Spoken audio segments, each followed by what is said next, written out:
Welcome back to the Martian MMA podcast. I am your host and my name is John, and this week we are back with episode 81 where we will be analyzing and predicting the UFC on ESPN Plus card headlined by Gane-Mayes versus Ben Askren.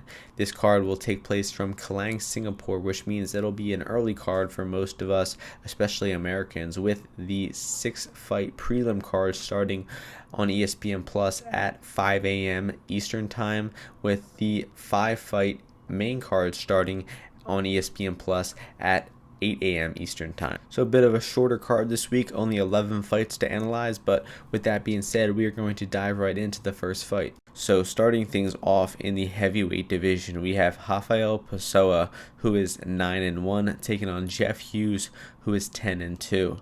The opening betting line for this one was Hughes the favorite at -165 to Pessoa +125. Right now we are seeing Hughes -240 to Pessoa +200. So where the line sits at currently is much more accurate than where the opening line was set. If anybody got in on Hughes where that opening line was set, that's a very good line, and I think the bet will cash fairly easily. I just favor Jeff Hughes anywhere this fight goes. He's a much more experienced fighter. He's had this success in the UFC before. He's just overall more technical and fights a lot smarter. Pessoa made his UFC debut in his last fight against Gane, and he just looked very underwhelming. He looked, super flabby and just moving around with a bunch of unnecessary movement. Didn't really look like he had an attack on how to win the fight. He went down with a takedown pretty easily and got tapped out pretty instantly by Gane, who's not really a submission specialist. So I don't really see any threat on the feet for Hughes from the way of Pessoa. He hasn't really shown any good striking in the UFC so far. He was looking good in the regional circuit, beating up some lower level competition, but I just don't think he will have any success on the feet. I think Hughes will outbox Pessoa on the feet. I think Hughes will be able to hit a takedown if he wants to and expose that weak ground game of Pessoa. So on the feet and on the ground, I think this fight favors Hughes. I think he has the better cardio. He's more likely to win the later rounds, and I actually think Hughes gets the finish somewhere along the line. So the pick is going to be Jeff Hughes to get the win by second round TKO. In the next fight, it takes place in the women's strawweight division. We have Alexandra Albu, who is 3-1, taking on Albu-Loma, who is 3-1 as well. The opening betting line for this one was Albu, the favorite, at -150 to Albu-Loma at +110. Right now we are seeing Loma -120, Albu +100. So we're going to call her Loma instead of Albu-Loma, even though I love the sound of that last name. It's great to see a Thai fighter in the UFC for the first time. Thailand is a country with a deep fighting culture, and it's great to see one of their fighters finally get over to the UFC. It's amazing that it's the first time a Thai fighter has made it to the UFC, and it's a woman, which is even better. So and I favor her in this fight, too. I think it's a great matchup. I think Albu has about 3 fights in the past 4 years, 2 wins over low-level competition, and then 1 fight in 2019 where she took on Emily Whitmire. She got double leg taken down, tried to get up super recklessly from her guard, got her back taken, and got choked out in 1 minute's time. So she laid a huge egg in that fight. She looked decent in her fights before that. She had some decent striking. She's a very strong woman. She can kind of get away with her strength in the clinch sometimes because she doesn't have the best clinching technique, but she just uses that power to overwhelm women. But she's not going to be able to do that here versus Loma, because Loma is a skilled Muay Thai fighter. She has hundreds of fights in Muay Thai. She's going to be the better clincher. She's going to be the better striker. And I think she could even be the better grappler as well. Loma has shown a pretty diverse array of takedowns. I was super impressed with the takedowns that she's shown so far. She's hit a few outside trips and some body locks versus her opponent. She kept top position. She knows what she's doing on the ground. She's a very well-rounded mixed martial artist. And the only worry in this fight is Loma making her UFC debut. We have seen Albu in the UFC cage a few times, so she's definitely a little more reliable in that aspect. But Albu-Loma looked great in Invicta, looked good in Pancrase. Her only loss was a submission loss, I think in her second or third fight, I recall. And it was just a sloppy transition where she got armbarred. She was going for her opponent's back, and her opponent slipped off, and she got armbarred. It was not a very dominant loss. Like, she wasn't taken down and controlled on the ground and then armbarred from there. It was kind of a sloppy transitional armbar. So I don't really hold too much stock in that loss, and I think that she will still be the better grappler than Albu here. She could be able to out-grapple Albu on the floor, possibly get a submission like her last fight, or outstrike Albu on the feet. She should be the better striker at range and in the clinch, be able to land good knees and elbows. But Loma is a bit undersized. She has fought all of her fights at 105, and she's now moving up to 115 pounds. And with Albu being a strong woman, I could see the size being too much. That's Albu's really only path to victory, in my opinion, is Loma is a bit undersized for this weight class. It's a little too much too soon for Loma, and she maybe gets out-muscled and out-athleted by Albu here. Albu could just use her strength and athleticism to possibly win this fight via close decision. But I'm confident in the technique of Loma. I think despite that size disadvantage she should be able to outstrike Albu on the feet, possibly land takedowns, and really win the fight wherever it goes. So I'm going to pick Loma Lookboonmee to get her decision victory in her first UFC fight, and I think she looks good doing so. And I have a bet on her at 1 unit at plus 100 around her opening line, and I still think that there's some value left on her at minus 120. I think she wins this fight and looks like a minus 200 favorite out there. The next fight takes place in the heavyweight division. We have Sergey Palovich, who is 13-1, taking on Markos-Greene, who is 8-2. The opening betting line for this one was Palovich, the favorite, at minus 245, Greene plus 175 underdog. Right now, we are seeing Palovich minus 240, Greene plus 200. So I'm actually a bit surprised by where the line is set in this one. I think this is a lot closer fight than what the odds indicate.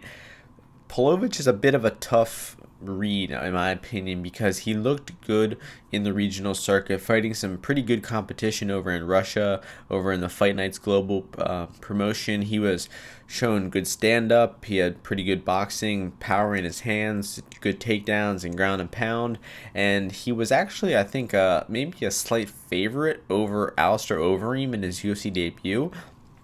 Looking back on it, that was absolutely insane because he looked terrible in that fight. He gassed out really quickly. He got stuck on bottom, and he got knocked out with ground and pound from Alistair Overeem, of all people, too. But then he bounced back last fight versus Marcelo Golm, pressured him off the bat, showed powerful boxing, and then got him out of there via knockout in about a minute's time. So it's really tough to get a read on the guy. Honestly, I thought that he came into the UFC off a steroid cycle, looked terrible, and then he got back on a steroid cycle for the last fight. I mean, it's a little bit of a wild theory, to be honest, but I truly believe that's what happened. And you really never know what kind of athletic shape he's going to come out here versus Greene. But all that aside, I think it's just a tough matchup because Greene is pretty decent off of his back, so I don't think that Palovich will have a decent path to victory by taking Greene down. I think Greene's size, he's like 6'7". He's going to be hard to take down, even though Palovich should be the better wrestler. I think that this fight is going to be contested on the feet, and it's going to be a heavyweight kickboxing match, and there's no way that Markos-Greene should be plus 200 in those circumstances. I think that this is a pretty even fight on the feet. I think Markos-Greene has pretty nice straight punches. He throws his kicks well, a lot of leg kicks. His last fight versus Junior Albini, he came out throwing a lot of volume. He was kicking to the body and to the legs a lot, giving Albini a lot of different looks and ended up knocking him out in the first round. It was a very nice victory. And the only times he's really struggled in the UFC so far was that Juan Espino when he got dropped and choked out by him in the Ultimate Fighter. And then that Jeff Hughes fight was a little bit tough for him. He had a close 15-minute striking match with Jeff Hughes. He got hurt a little bit in that fight to the body, I think, with a straight right hand to the body from Hughes. So he's definitely susceptible to being hit, Markos-Greene. He doesn't have the best defense and the best chin, and we could see Palovich put him out here. But I think it's going to be very competitive. And at these odds, I'm happy to throw 1 unit on Maurice-Greene at plus 200. I think I got him at plus 195 earlier in the week, but there's still value all over Greene in this one.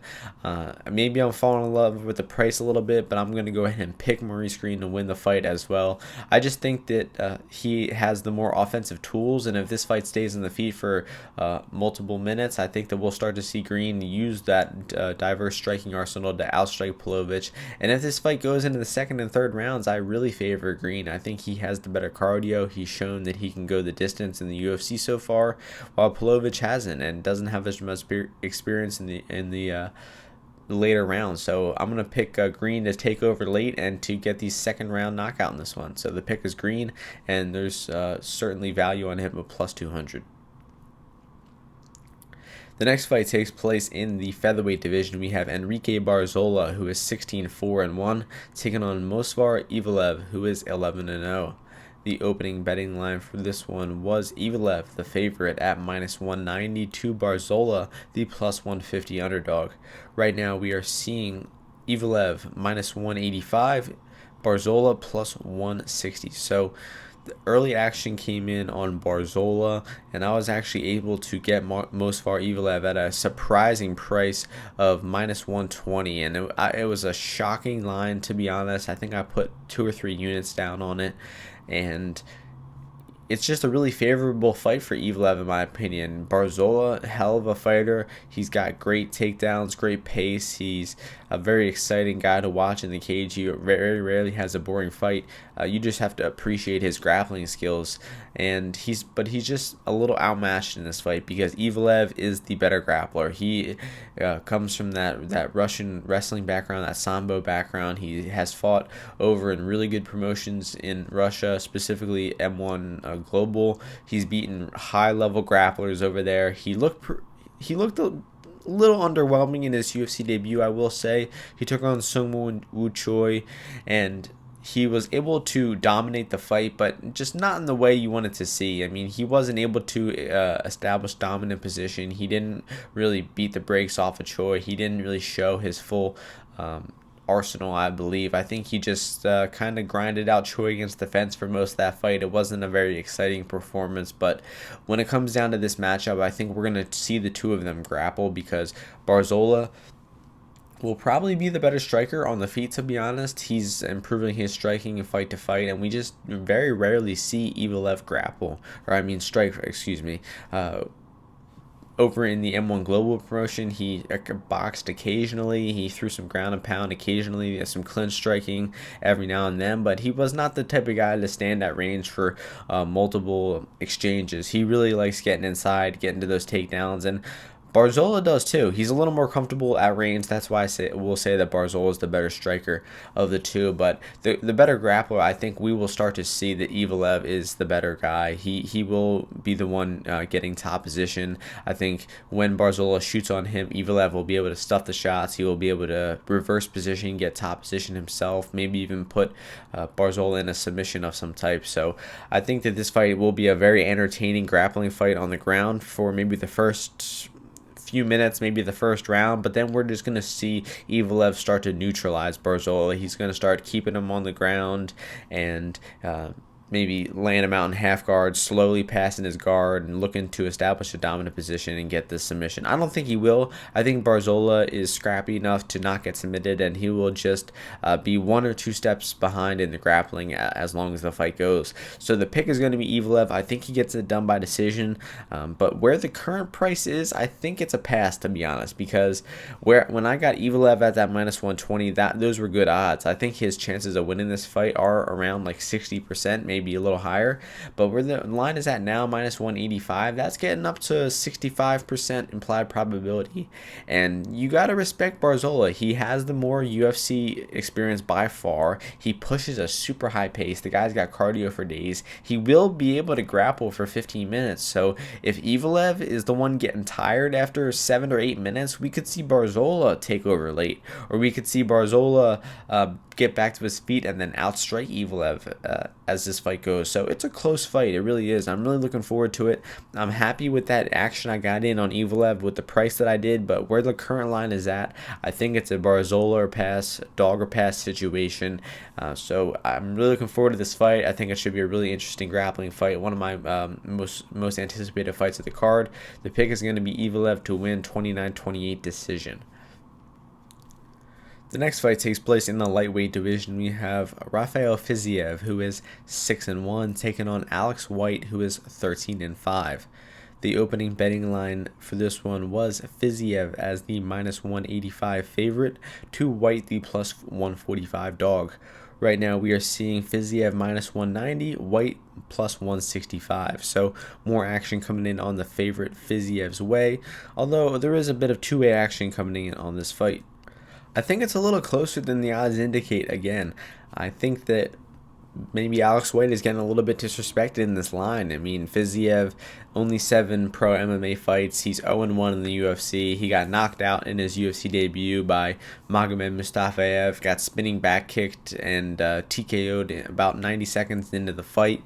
And White had a pretty decent performance his last fight. He got grinded against the cage early versus Dan Moret. He got bloodied up a little bit that round. Definitely lost round 1, then came back and grinded out rounds 2 and 3 himself. He stuffed the takedowns of Moret. He was able to outstrike Moret in the clinch and at range and just win those last 2 rounds with the better cardio and stuff and takedowns. So it was a very decent win.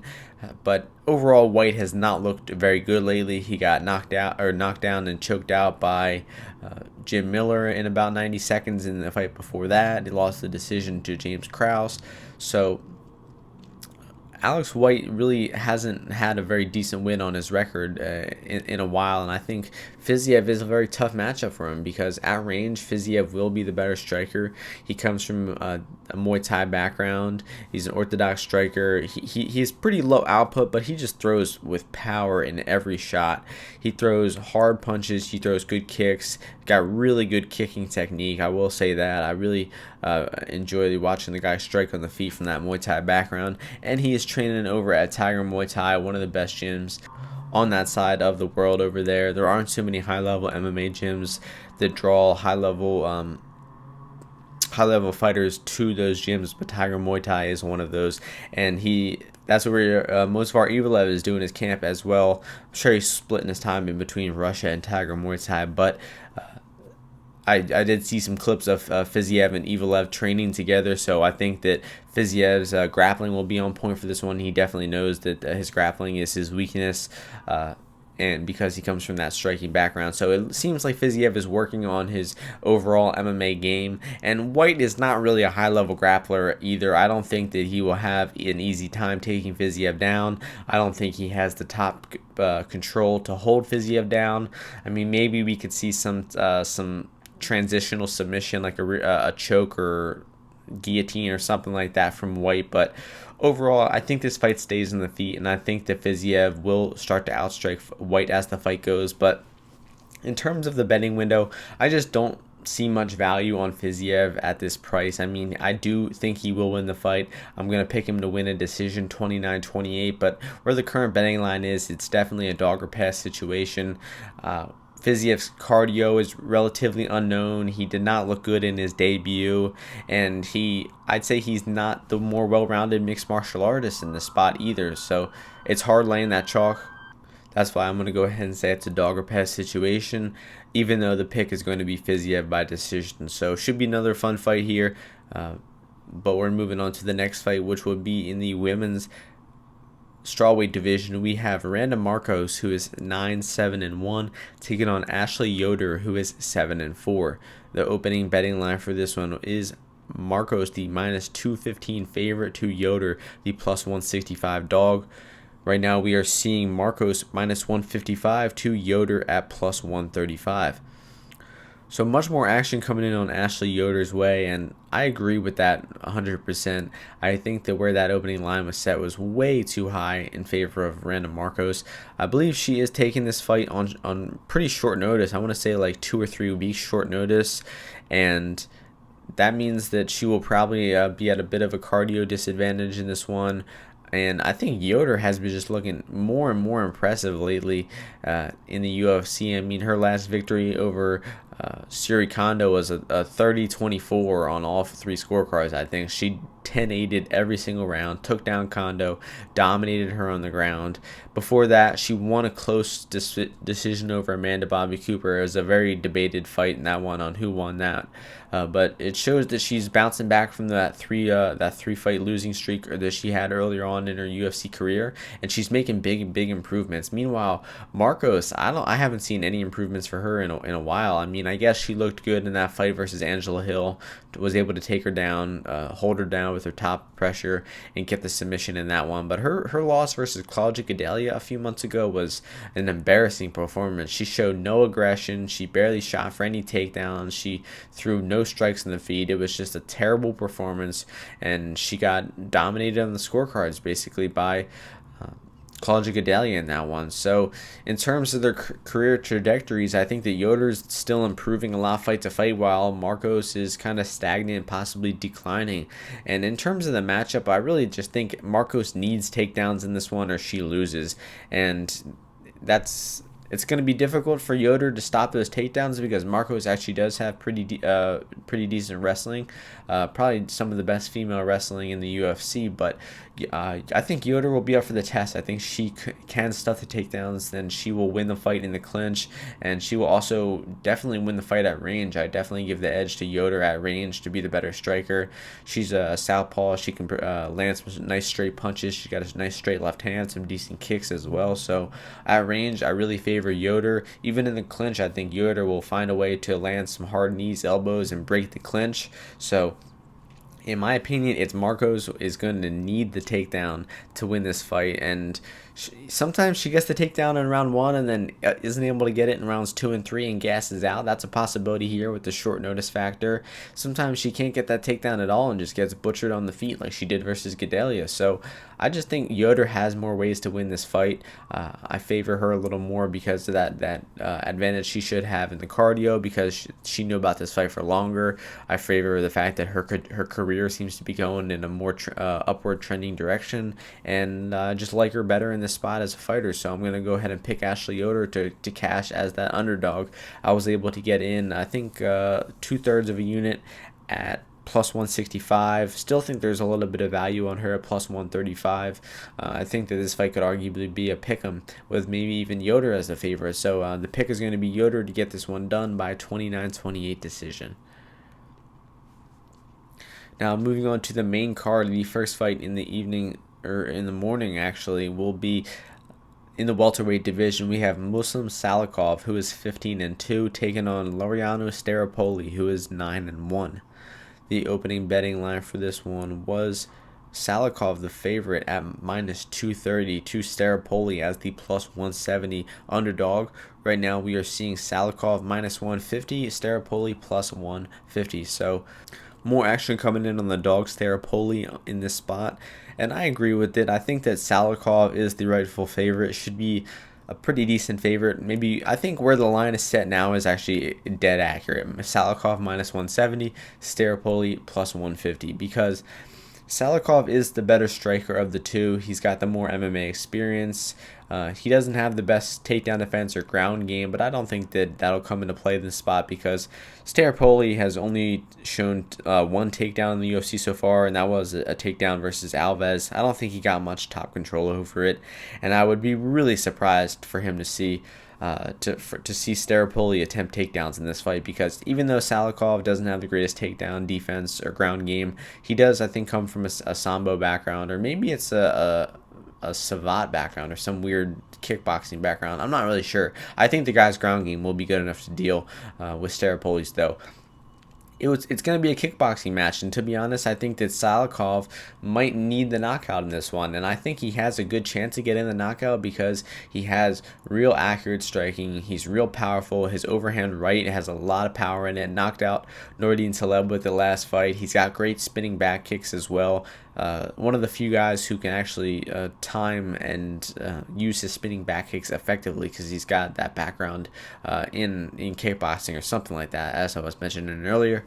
But when it comes down to volume, I really favor Starapoli. The guy has looked good in his UFC career so far. He looked like a kind of a bum pre UFC in his regional fights, but then all of a sudden he made massive improvements in his Hector Aldana fight. He beat him pretty handedly by decision. And then he beat Thiago Alves last fight as well by decision. Showed really good volume.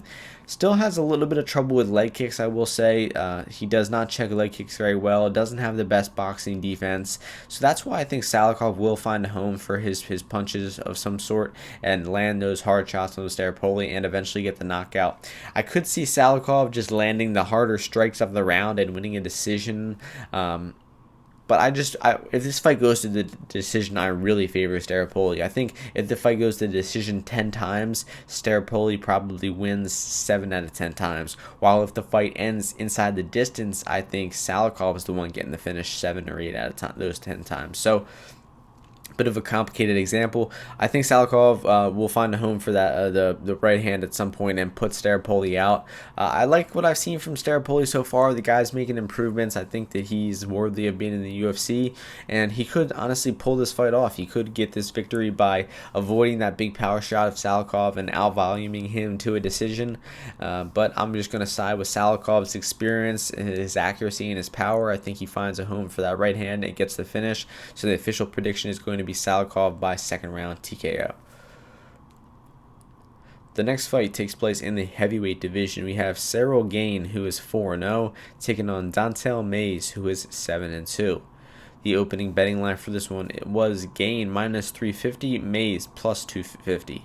Right now we are seeing Gane minus 360, Mayes plus 300. So more action coming in on Gane's way as the heavy favorite, and I understand Gane being the favorite. I would cap him at around minus 250 or so, but where the line's at now, minus 360, that's way too steep for Gane.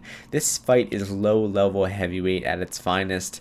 I mean, Gane has only 4 fights pro in his MMA career. He only has like 10 minutes of 20 minutes of cage time in his entire career, so there's a lot of variability in these fights. Even though Gane is an insane athlete, he has shown some pretty decent boxing in his fights. Shown some power, got a nice submission in his last fight. I think that there's still a lot of stuff that could go wrong in this fight. I mean, Mayes could possibly knock Gane out early in this one by some fluke punch, or what I think the most probable loss condition for Gane is that he gasses out in rounds 1 or 2. And with Mayes having the more MMA experience, with Mayes having a pretty diverse amateur background experience too, he has fought to the decision before. He's won 15-minute decisions before. Meanwhile, Gane has never fought in the 3rd round before. I think Mayes' best path to victory is to withstand that early storm from Gane, maybe get Gane to tire himself out, and then Mayes look to take over and win rounds 2 and 3 of this fight. So I would be pretty surprised to see Gane lose round 1. We could see Gane come out here, look great, and get the knockout in round 1, and look like the minus 300 or minus 360 favorite that he is, or we could come out here and see a sloppy heavyweight fight and Gane squeak out a victory, and maybe people be sweating their minus 360 bets. I will probably see a lot of parlays that are in jeopardy in this fight. So I'm gonna pick Gane to get the victory because Mayes has just shown a little too much weakness. I mean, he fought in the Tuesday Night Contender Series a few times. I think 3 times he fought in the Contender Series. He lost a very sloppy grappling fight with Alan Crowder, of all people. I guess he got a victory over Mitchell Sipe, but it was a sloppy victory. I think he was losing that fight for a long period of time before the fight was stopped because Sipe had a terrible cut and the blood was getting in his eyes. So that was a pretty weak win. That's why he did not get signed off the Contender Series in that one. But finally, this year on the Contender Series, he got that first round knockout, knocking out Purcell and getting that finish. So Mayes is no slouch. He's definitely not a bum fighter by any means. He can win this fight. It's closer than the odds indicate. I think that maybe the idea of a value bet on Mayes is not a terrible idea. I might lock in a half unit myself in this one, but the official prediction is going to be Gane to get let's go with the knockout victory in round 1. I still think that's the most probable scenario, although it could be a great live betting spot. I think if Mayes is alive after round 1, I think you should definitely bet Mayes' live line no matter what the price is. If you get plus money on Mayes live, it'll be great. So the pick is going to be Gane to get it done in round 1. The next fight takes place in the lightweight division. We have Beneil Dariush, who is 16-4-1, taking on Frank Camacho, who is 22-7. The opening betting line for this one was Dariush, the favorite, at -195 to Camacho at +155. Right now, we are seeing Dariush -155 to Camacho at +135. So more action coming in on the dog Camacho's way. That is the right line movement. The right side of the line movement to be on. I actually think that Frank Camacho should be the favorite in this fight. I think that this line is off by a lot. I think the fight should be maybe Camacho -130, Dariush +110. And I say that because, in my opinion, Dariush needs a first round takedown in this fight, or else he will lose. Because Dariush is a bit of a declining fighter. I think that his best days are behind him. I was talking to one of my friends earlier, Sriram, who's been a guest on the podcast multiple times. He's a big fan of Beneil Dariush, and even he was picking Frank the Crank Camacho to pull off the upset in this one, because Dariush is just not the same fighter. He cannot take a shot as hard as he once used to. He just does not seem to have that durability. His athleticism is declining, although it was never too good to begin with. Meanwhile, Camacho is looking better and better. His last fight was a great performance. He was outboxing Nick Hine. He was picking his shots better than ever. He was attacking the body with body kicks and knees to the body, punches to the body, and he eventually was able to TKO Nick Hine in round 2 with that sustained body attack. So Camacho just looked better than ever last fight. He looked more calm and calculated. He had better defense, better footwork. I mean, you could not say enough about how much improved Camacho looked last fight. The guy still doesn't have the best boxing defense. He's still a bit hittable, but I don't think that's going to be a problem here, because Dariush is not a heavy hitter at this point in his career. I think that his grappling is really his only path to victory for him to win fights. I mean, his last fight versus Drew Dober, he was losing the fight early. He got rocked by some punches and then was able to eventually in round 2 get some control, get the back take, slip off the back, and then get a nice armbar on Drew Dober. But Camacho is the much better grappler than Drew Dober. Camacho is, I think he's like a brown belt or something like that. Not that that really matters, but the guy's got good takedown defense. He's got good scrambling ability. If you watch his fight with Damian Brown not too long ago, it's a really close grappling fight, and he shows that he has the takedown defense and the defensive jiu-jitsu, I think, to avoid the submission of Dariush in this one, even though Dariush should be the better grappler, the better pure grappler. But in terms of the MMA fight here, I think Camacho is landing the hard strikes at range. He will be the better striker at range. He could probably land some shots that will rock Dariush early. So Dariush is going to be looking to close that distance right away. And if Camacho is able to stuff those takedowns, he's able to separate from that clinch, he's going to knock Dariush out early. And it could be a little ugly here. So I think that's why I'm saying that Camacho should be the favorite, because Dariush's win condition is a first round takedown. I do not see Dariush winning the fight unless he gets the takedown in the first. If he does get the takedown, he could possibly get top position on Dariush. He could maybe mount or Dariush could get top position on Camacho. He could control Camacho, maybe get a back take. And I mean, Dariush can still grapple. He is a very talented grappler. I mean, he neutralized Thiago Moises not too long ago. Pushed him against the cage, took him down, and out-grappled him. And he could do the same here versus Camacho. I just think Camacho is the much better fighter at this point in their careers. He should be able to stuff takedowns, land the hard shots in the feet, and the pick is going to be Frank the Crank Camacho to win by second round knockout. I feel like it's like the 5th second round knockout I predicted, but it's going to be a trend here tonight. We could even see Camacho knock out Dariush in round 1. So the pick is going to be Camacho by knockout. And that's going to move us on to the co-main event of the evening. Also in the lightweight division, we have Michael Johnson, who is 19-14, taking on Stevie Ray, who is 22-9. The opening betting line for this fight was Michael Johnson, the favorite, at minus 245 to Stevie Ray at plus 175. Right now we are seeing Michael Johnson minus 310 to Stevie Ray at plus 255. So for some reason, when the early line movement came in on Stevie Ray in this spot, and I was able to get a bet in on Michael Johnson at minus 155, which were truly, truly shocking odds. It was like the best odds that were available for Michael Johnson. I'm saying that was the best price available at any time, was minus 155. So I got extremely lucky there. I got a lot of good prices for this card, I will admit. I got in on the openers and got lucky in the line movement. But Michael Johnson should just be a minus 300 favorite in this fight, like the odds indicate now. He's moving back to lightweight.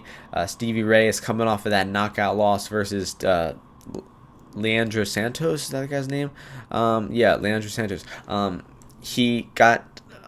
Santos is a jiu-jitsu black belt. He's primarily a jiu-jitsu fighter, and Stevie Ray came back from a long layoff, and he got knocked out by the jiu-jitsu specialist in 2 minutes time, and it was a nasty knockout. It was a one-punch out for multiple minutes, out cold type of knockout. And that fight was only like 3 or 4 months ago, so it's a very quick turnaround for Stevie Ray here. Kind of worried about the guy's health at this point. 9 career losses. He's definitely declining as a fighter. He had a long layoff before that Santos fight. Seems like he's just trying to get back in that cage quickly here. But Johnson is also coming off of a nasty knockout himself. He was winning rounds 1 and 2 versus Josh Emmett.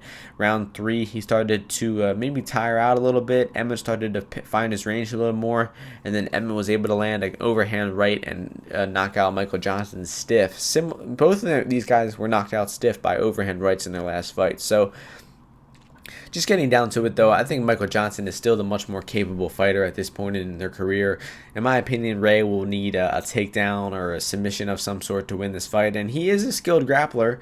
He does have great jiu-jitsu skills, but I don't think his wrestling will really be good enough to get Johnson down in this one. Johnson trains at one of the best gyms in the world over at Hard Knocks 365 and has been improving his grappling defense over the years. It's never been his strong suit, but I still think he'll be able to avoid the takedown, avoid the submission of Ray. And on the feet in this one, there's no question who the better striker is. It's going to be Michael Johnson. He will be boxing Stevie Ray up at range. He will probably be landing hard left hands, and I could see him even knocking out Stevie Ray in this spot because Johnson didn't have the best power at 145.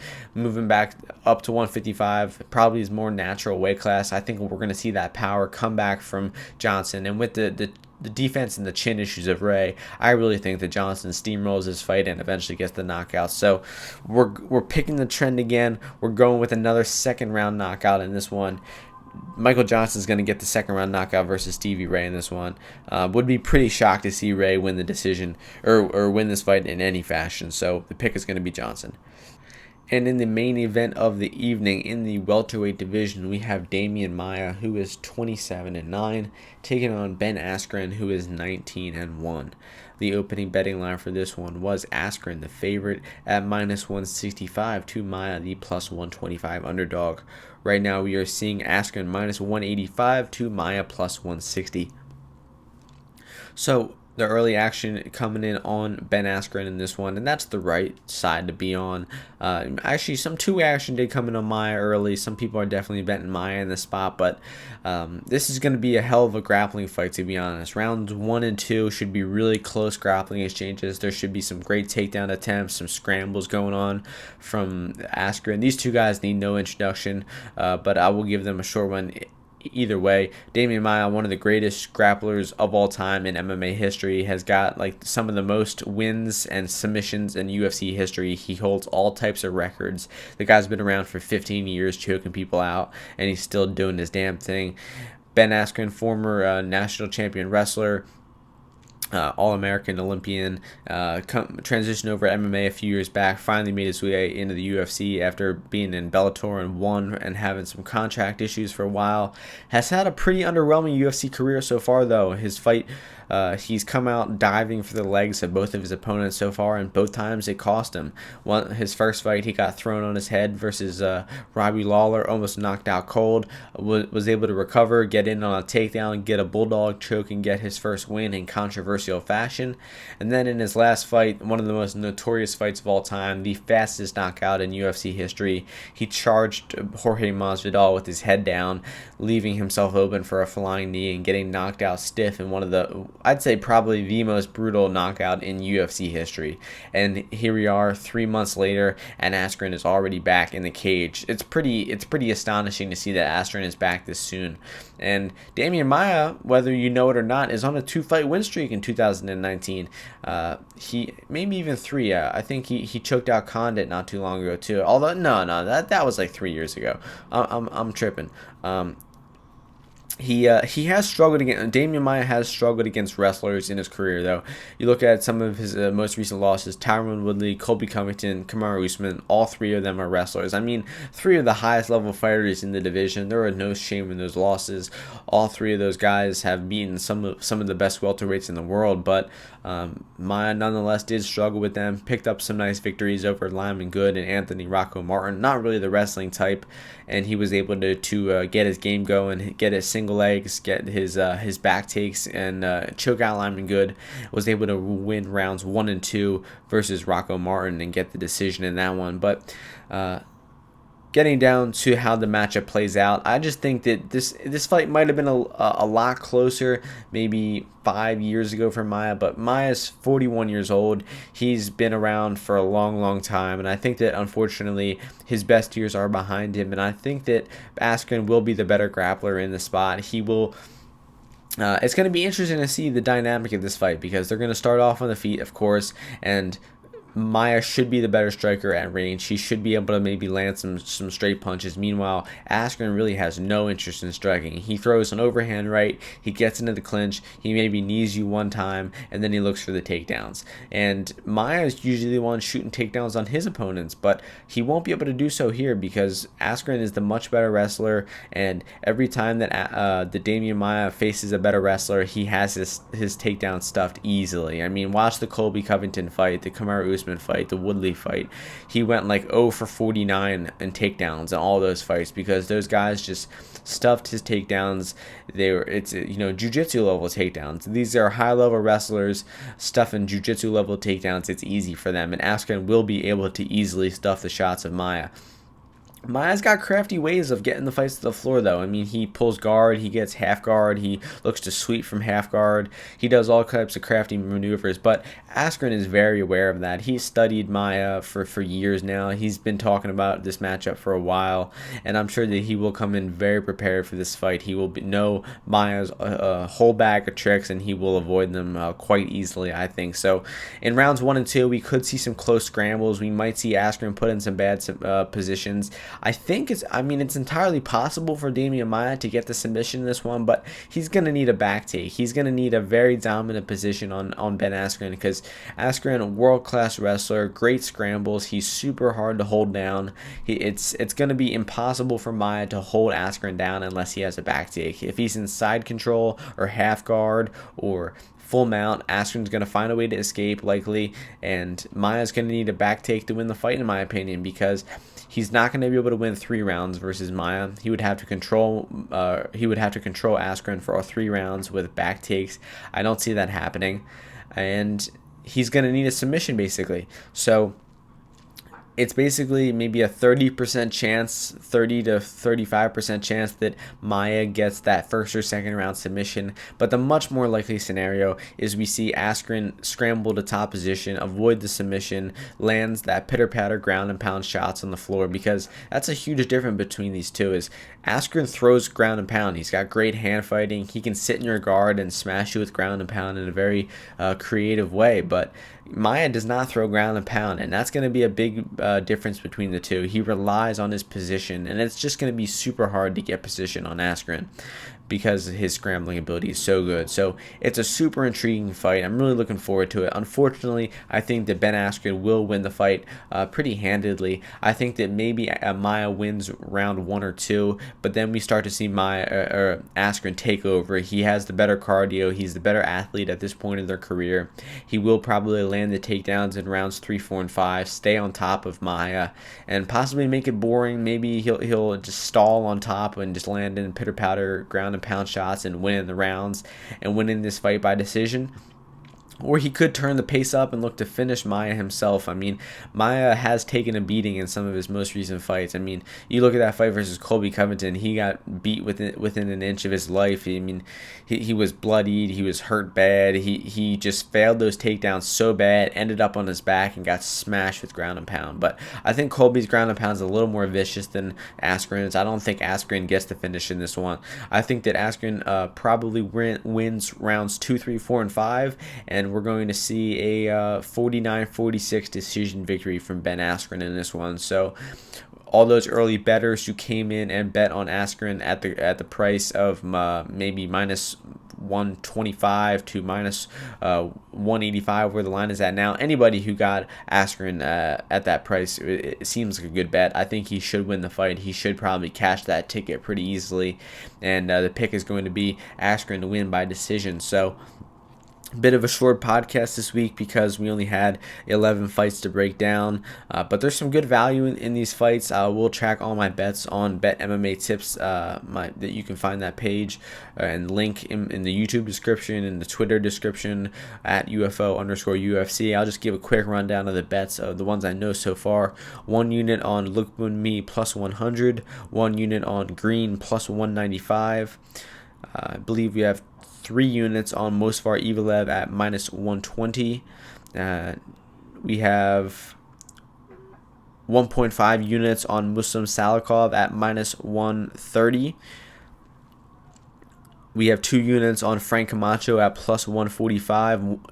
1.7 units on Michael Johnson at minus 155, and 3 units on Ben Askren at minus 185. So you can catch all those final bets on the Bet MMA Tips page.